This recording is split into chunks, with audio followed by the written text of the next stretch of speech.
Good evening. Welcome to South Asia Newsline. I'm Yeshi Chansam. Here are the top stories we are tracking for you on Friday, the 1st of July. Rescue operations underway at landslide-hit site in India's Manipur. Death toll crosses 15.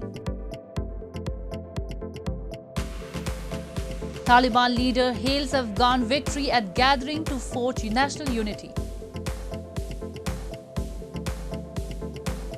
And thousands of devotees celebrate grand Jagannath chariot festival in India and Nepal.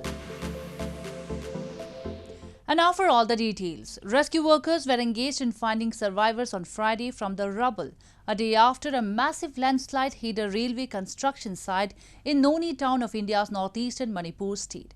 At least 16 bodies have been recovered so far and about 4 dozens were still fear-trapped till the last reports came in. The death toll was likely to rise further. Rescue workers continue to find survivors as heavy machinery was deployed at the landslide incident site in Noney town in India's northeastern Manipur state on Friday. Drone footage showed the scale of devastation after the incident, which occurred while workers were sleeping in a makeshift camp early on Thursday. At least 16 bodies had been recovered from the site till the last reports came in. Over 50 people, including some army personnel, were still believed to be trapped, an official said. Local media reported the massive accumulation of debris had blocked the nearby Ijai River, creating a reservoir that was likely to inundate low-lying areas. Unprecedented rains that have lashed India's northeastern region in the past 3 weeks have also brought devastating floods in Assam state, killing more than 100 people. Millions have been displaced by the deluge and forced to live in government buildings and makeshift shelters. আনরা বেগমে এনেকে বহুত দিন হয়ে গেল কি বিরাট কষ্ট করে আছো এতে 14 বছর হল কোনো মাটি বেটা কোনো জরিবার পারা নাই হ্যাঁ না অবস্থাটো বেয়া হল বেলে কেন মাটি বেটা কো কিবা কি করিবা পারা নাই মেত গরম মোটা জনাও বেমার হই আছে কোনো কে অবস্থা কোন বিরাট বেয়া হল The monsoon brings heavy rain and floods to South Asia every year, but extreme weather pattern has become more frequent, and environmentalists warn that climate change could lead to ever more serious disasters. Indian Prime Minister Narendra Modi's BJP, the Bharatiya Janata Party, has returned to power in the country's richest state, Maharashtra, giving it a fillip ahead of the 2024 national election after an unlikely ruling alliance of parties crumbled after more than 2 years. Uddhav Thackeray, head of the Shiv Sena that now stands split, has stepped down as Chief Minister on Wednesday. BJP formed the government along with a faction of the regional Shiv Sena party. The head of the breakaway faction, Eknath Shinde, took oath as Chief Minister late on Thursday, though the BJP has more seats in the state assembly. It is a natural alliance with the BJP, said Shinde, seated next to former BJP Chief Minister of Maharashtra, Devendra Fadnavis, who took oath as the Deputy Chief Minister. A special assembly session has now been called for July 2 for Shinde faction to prove majority. Maharashtra sends the most number of lawmakers to parliament after northern Uttar Pradesh, and being back governing the state could give BJP a boost in sentiment. India's apex court on Friday blamed Nupur Sharma, suspended leader of ruling BJP, for igniting tension with her comments on Prophet Muhammad and said she should apologize to the whole country. Her loose tongue, the court said, was single-handedly responsible for unfortunate incident in Udaipur, where a Hindu tailor was killed by 2 Muslim men over a post in which he supported Sharma amid the Prophet remarks row. The Supreme Court of India on Friday came down heavily on Nupur Sharma, the suspended leader of India's ruling Bharatiya Janata Party (BJP), over her recent remarks on Prophet Muhammad that triggered domestic and international outrage, and said her loose tongue has set the entire country on fire. Blaming Sharma for igniting tension with her comments, the apex court said she should apologize to the whole country. The Supreme Court said Sharma's outburst was responsible for the unfortunate incident in northwestern Udaipur city, where Kanhaiya Lal, a Hindu tailor, was killed by 2 Muslim men over a post in which he supported Sharma amid the Prophet remark row. Sharma had filed a plea seeking the transfer of all the FIRs registered against her across the country for remarks on Prophet to New Delhi, citing threats. The court dismissed her plea and asked her to approach the High Court to seek any remedy. Sharma had commented on the Prophet's private life during a heated TV debate last month, following which Prime Minister Narendra Modi's government faced a backlash from Muslims at home and abroad, including from a number of Gulf countries. Another BJP leader, Naveen Kumar Jindal, had also made remarks that offended Muslims. This was followed by a series of nationwide protests, some of which took a violent turn and led to mass arrests by police in several states. BJP later suspended Sharma from the party and expelled Jindal. Meanwhile, the two accused in Kanhaiya Lal's killing have been moved to Ajmer High Security Jail. A local court on Thursday sent the two to 14-day judiciary custody for an identification parade. Preliminary investigation into the gruesome incident revealed that one of the two prime accused had links with the Pakistan-based Dawat-e-Islami organization and had visited Karachi in 2014. In the latest, 2 more persons were arrested and 3 others detained in connection with the brutal killing of Kanhaiya Lal.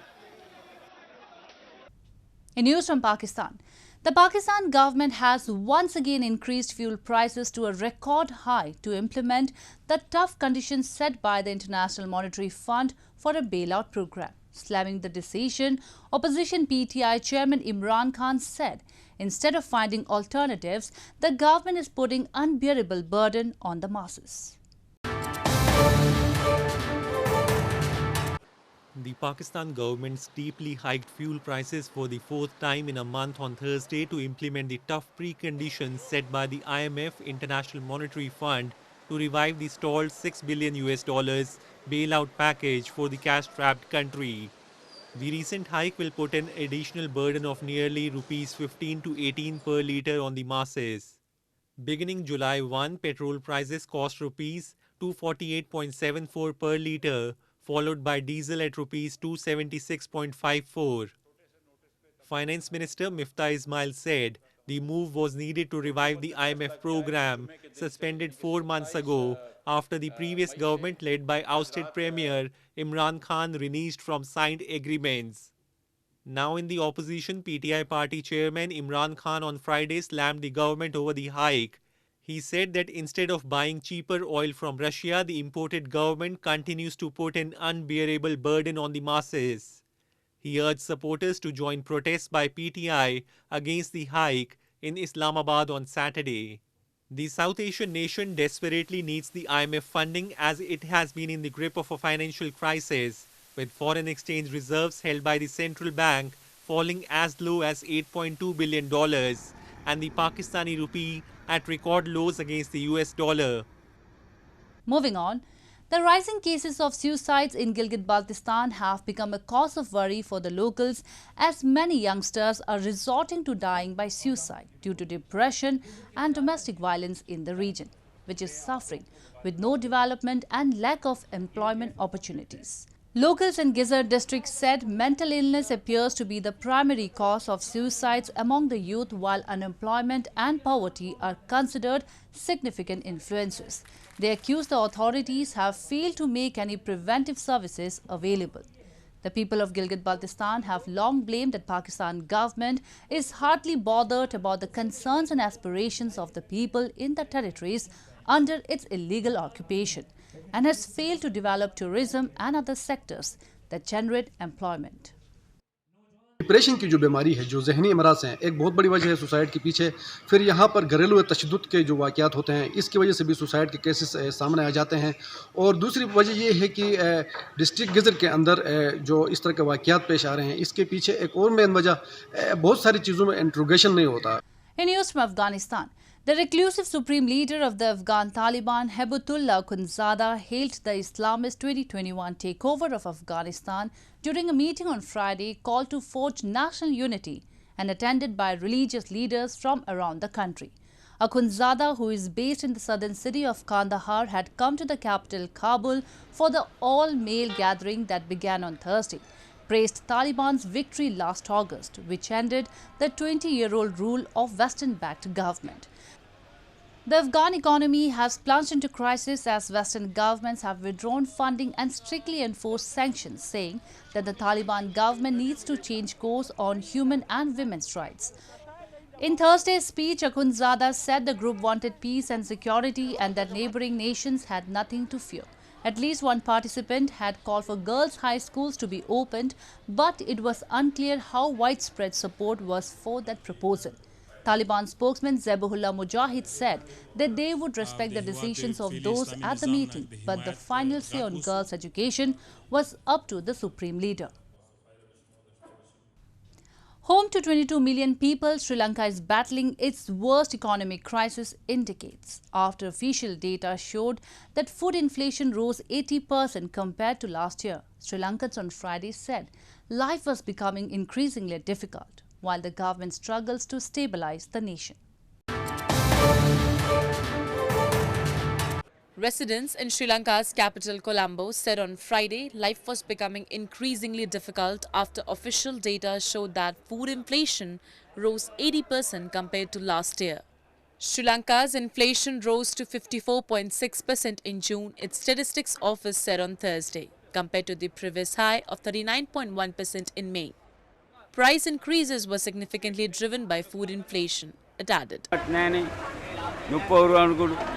කොච්චර අමාරුද ලාම්බුතෙල් වලට සුමාන ගණන් පොලිමේ ඉන්නේ මේ මිනිස්සු එන්නේ අඬනවා මිනිස්සු එවි සෑයන අඬනවා සල්ලි නෑලු කරාබු ගස් තියලාලු අතේ තියෙන බඩු ඔක්කොම ඉවරයි ඉච්චර අමාරුවෙන් ජීවත් වෙන්නේ.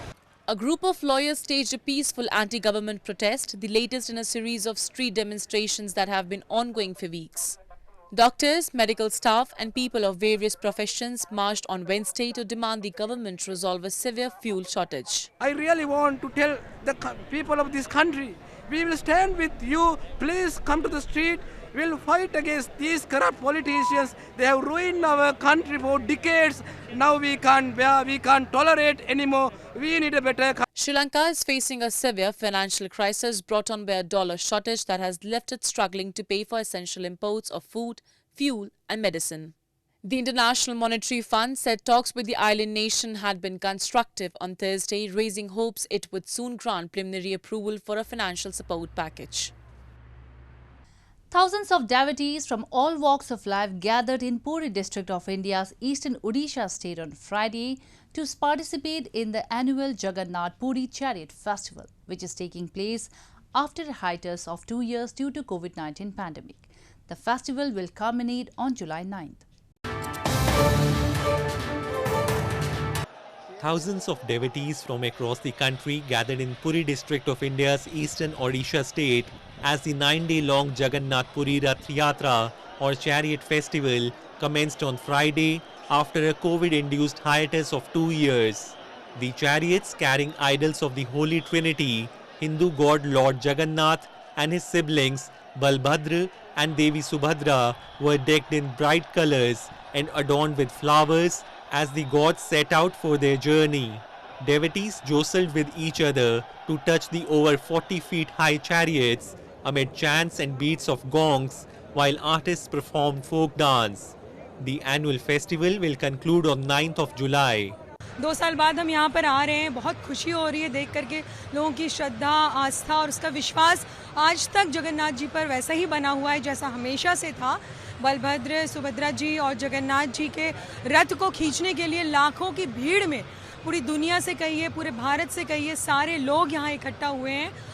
Meanwhile, a similar symbolic chariot procession depicting the celebrations in Puri was also held on Friday in neighbouring country of Nepal after a gap of 3 years. Hundreds of devotees walked along on the streets of Kathmandu, pulling chariots to detour the city. They chanted hymns and slogans hailing Lord Jagannath. A glimpse of idol of Lord Jagannath on the chariot is considered to be very auspicious, and saints, poets and scriptures have repeatedly glorified the sanctity of the festival. Well, that's all we have for you from South Asia this evening. Now our viewers can watch the show on southasianewsline.com. You can also visit us on facebook.com/AsAsiaNewsline and follow us on Twitter @AsAsiaNewsline. That's all in tonight's edition. We will see you same time next week. Have a great weekend. Good night.